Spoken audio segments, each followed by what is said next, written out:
दर्शकों नमस्कार, मेरा नाम है मनीष कुमार सिंह और आपका बहुत-बहुत स्वागत करता हूं 4 पीएम महाराष्ट्र में। दर्शकों आज की इस वीडियो में हम बात करेंगे देश के वित्त मंत्री, फाइनेंस मिनिस्टर निर्मला सीतारमण की। जी हाँ, जीएसटी में कोई रिफॉर्म नहीं हुआ, कोई जीएसटी बदला नहीं।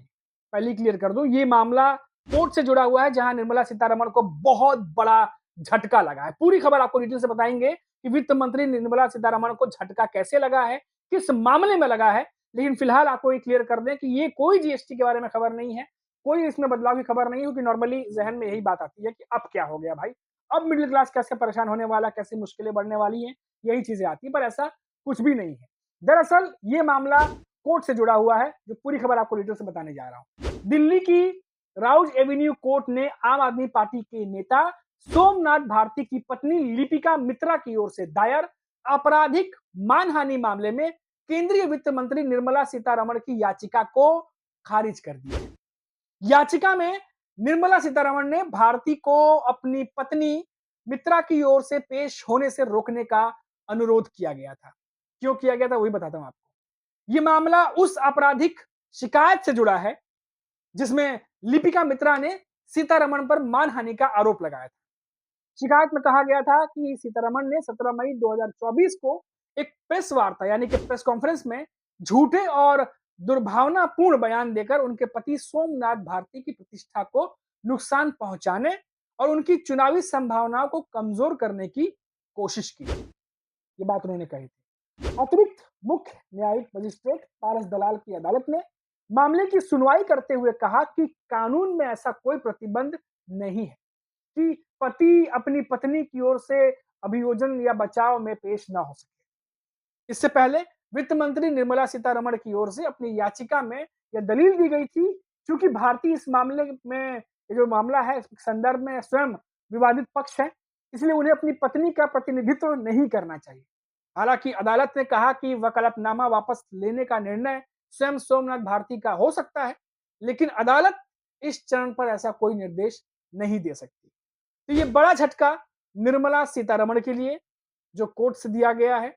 वित्त मंत्री निर्मला सीतारमण की ओर से याचिका और दलील दी गई थी। चूंकि भारती खुद विवादित है, इसलिए इस मामले में अपनी पत्नी की तरफ से पक्ष नहीं रख सकते, लेकिन इसको कोर्ट ने खारिज कर दिया। मतलब इसको सहमति नहीं जताई है। बड़ा झटका। तो ये चीजें जो है निकलकर सामने आ रही है। वहीं आपको बता दें दर्शकों की एक और बड़ी खबर आ रही है निर्मला सीतारमण से जुड़ी हुई कि टाटा ट्रस्ट से जो विवाद सामने आ रहा है, और पीएम पे आपने वो खबर भी देखी होगी, लगातार आप तक अपडेट पहुंच रही होंगी, उसमें उसको लेके अमित शाह और निर्मला सीतारमण से जो नोएल टाटा है और एन श्रीनिवासन उन्होंने मुलाकात की है। पूरी खबर क्या है आपको बताता हूं कि टाटा ग्रुप के जो शीर्ष अधिकारी हैं उन्होंने दिल्ली में केंद्रीय गृह मंत्री अमित शाह और वित्त मंत्री निर्मला सीतारमण से मुलाकात की है। मीडिया जो रिपोर्ट्स आ रही है उसके मुताबिक आपको बता दें कि इस बैठक में टाटा ट्रस्ट के चेयरमैन नोएल टाटा और टाटा सन्स के चेयरमैन एन चंद्रशेखर भी शामिल थे। यह मुलाकात ऐसे समय में हुई है जब मीडिया में टाटा ट्रस्ट के भीतर गवर्नेंस, पारदर्शिता एंड ट्रांसपेरेंसी और टाटा सन्स की शेयर बाजार में लिस्टिंग को लेकर के मतभेद सामने आ रहे हैं। कई सारी खबरें आ रही हैं। हालांकि इस बैठक में क्या चर्चा हुई, इसकी आधिकारिक जानकारी सामने नहीं आई। नोएल टाटा और टाटा सन्स की ओर से भी इस पर कोई बयान नहीं आया है। यह बैठक ऐसे वक्त में हुई है जब रतन टाटा की पहली पुण्यतिथि 9 अक्टूबर को मनाई जानी है और इसके एक दिन बाद 10 अक्टूबर को टाटा ट्रस्ट के बोर्ड की मीटिंग होनी है। रिपोर्ट्स में बताया गया है कि मीडिया रिपोर्ट्स जो आ रही है उसके मुताबिक कि केंद्र सरकार को कुछ ट्रस्टीज ने संपर्क किया था ताकि संगठन के अंदर चल रहे मतभेदों को सुलझाने में मदद मिल सके। बताया जा रहा है कि केंद्र इस विवाद को सुलझाने में थोड़ा रुचि भी दिखा रहा है। अब देखना होगा कि जो मुलाकात हुई है अमित शाह और निर्मला सीतारमण से, इस पर क्या निष्कर्ष सामने निकल करके आता है। तो ये कुछ बड़ी खबरें थी। अभी देखो जब बात निर्मला सीतारमण की हो ही रही है तो थोड़ी सी जानकारी हम जीएसटी के बारे में भी देंगे, क्योंकि हमने आपको पहले बताया कि खबर उसके बारे में नहीं, लेकिन चर्चा करना जरूरी है। क्यों? क्योंकि 22 सितंबर के बाद कहा गया था कि जीएसटी रिफॉर्म के बाद बहुत सारी चीजें सस्ती होंगी, मार्केट में बहुत सारी चीजें लोगों को आराम से मिल जाएंगी। ईमानदारी से आप सभी लोग बाजार जाते होंगे, दूध का पैकेट, पनीर का पैकेट, जो भी चीजें कही थी कि सस्ती हो जाएंगी, तमाम चीजें मार्केट में जाकर के देखिए कि जीएसटी रिफॉर्म से आपको आपकी जिंदगी में, आपके लाइफ में कितना चेंजेस आया। क्या ये राहत उतनी बड़ी राहत थी जितना बीजेपी डंका पीट रही थी? जितना बीजेपी के नेता चिल्ला-चिल्ला कर बोल रहे थे कि बहुत ज़्यादा फ़ायदा मिलने वाला है, बहुत ज़्यादा फ़ायदा पहुँचेगा, लोगों को बहुत सारी चीज़ें सस्ती हो जाएँगी, अब तो आधे दाम पे बिकने लगेंगे, ऐसा लग रहा था सारी चीज़ें। लेकिन हुई क्या? क्योंकि बहुत सारी चीज़ें होती हैं जो टेक्निकल होती हैं, समझ में नहीं आती।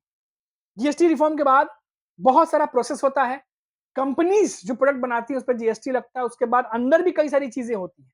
जब कोई जानकार बाज़ार का, मार्केट का मिलेगा, जो रिटेलर है या फिर जो प्रोडक्ट सप्लाई करता है या रेडीमेड प्रोडक्ट्स को मार्केट में सप्लाई करता है, उनसे पूछिएगा कि क्या ये चीज़ें इतनी सरल हैं जितनी सरल तरीके से बताई जा रही थी?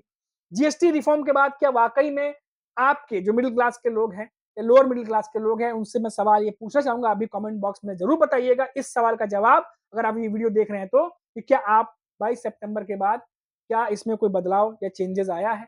दिवाली आने वाली है, दिवाली का गिफ्ट कहा जा रहा था बीजेपी की तरफ से कि बहुत सारे अनाउंसमेंट हो रही हैं, दिवाली का गिफ्ट हो रहा है, ये तमाम चीज़ें की जा रही हैं, डीए अनाउंस किए जा रहे हैं केंद्रीय कर्मचारियों को। आप बताइए 3% का डीए जो खबर आ रही है कि दिया गया है 3%। महँगाई इतनी बढ़ी हुई है, इसमें 3% का डीए आप सोचिए किस तरीके से केंद्रीय कर्मचारी जो पेंशन पर निर्भर है, वो कैसे 3% के डीए पर निर्भर चलेगा? आप मुझे बताइए।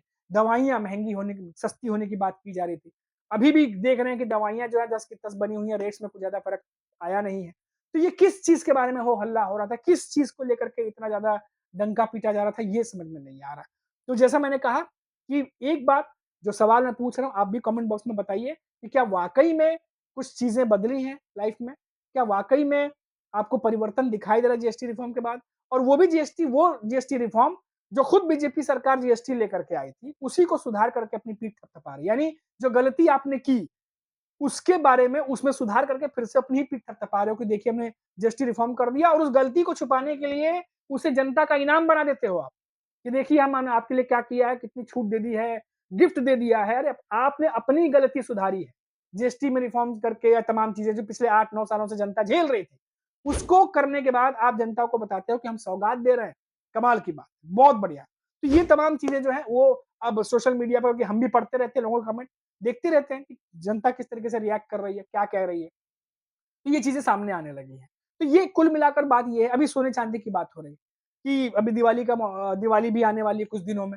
लगातार सोने-चांदी के भाव की बात होती रहेगी। उसके रेट्स भी आप देख ही रहे होंगे कैसे बढ़ रहे हैं, घट रहे हैं। तो ये तमाम चीज़ें चल रही हैं पैरेलली। तो इसीलिए कुल मिलाकर कहने का मतलब ये है कि जीएसटी रिफॉर्म के बाद भी दिवाली के समय भी मार्केट टाइट है। जिस तरीके से कहा जा रहा था कि बहुत सस्ती हो जाएँगी, लोगों को बहुत फ़ायदा मिलेगा, मिडल क्लास को फ़ायदा पहुँचेगा, लेकिन ऐसा कुछ दिख नहीं रहा फिलहाल अभी तक। अभी भी मार्केट टाइट है, महँगाई उसी तरीके से बढ़ी हुई है और जो सौगात कहा जा रहा है, वो सौगात तो कहीं से सौगात लग ही नहीं रहा है। तो ये अभी की अपडेट थी, बड़ी अपडेट थी जो हमने आप तक पहुँचा दी है दर्शकों, और इसके अलावा कोई भी बड़ी खबर आएगी तो आपको 4 पीएम महाराष्ट्र पे हम पहुँचाते रहेंगे। अभी के लिए इतना ही, नमस्कार।